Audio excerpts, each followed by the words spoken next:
ఎగువ కృష్ణా ప్రాజెక్టు ఆలమట్టి నిల్వ గరిష్ట స్థాయికి చేరుకుంటోంది. ఈ జలాశయం ప్రమాణాల ప్రకారం నిల్వ 100 టీఎంసీలకు చేరువయ్యే పరిస్థితి ఉంటే దిగువకు నీటిని విడుదల చేస్తారు. ఆదివారం నాటికి ఈ జలాశయ నీటి మట్టం 86 టీఎంసీలకు చేరుకుంది. పూర్తి స్థాయి నీటి నిల్వ సామర్థ్యం 129.72 టీఎంసీలు కాగా మహారాష్టలో కురిసిన భారీ వర్షాలకు ఎగువ నుంచి 1,33,000 క్యూసెక్కుల వరద వచ్చి చేరుతోంది.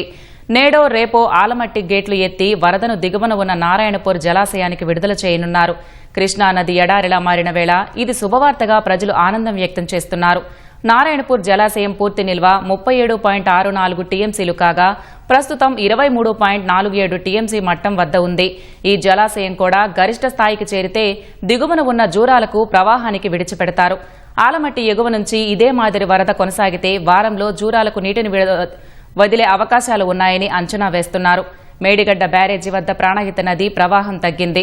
మొన్నటి వరకు 1,00,000 క్యూసెక్కుల వరద రాగా ఆదివారం నాటికి 28,050కు చేరింది.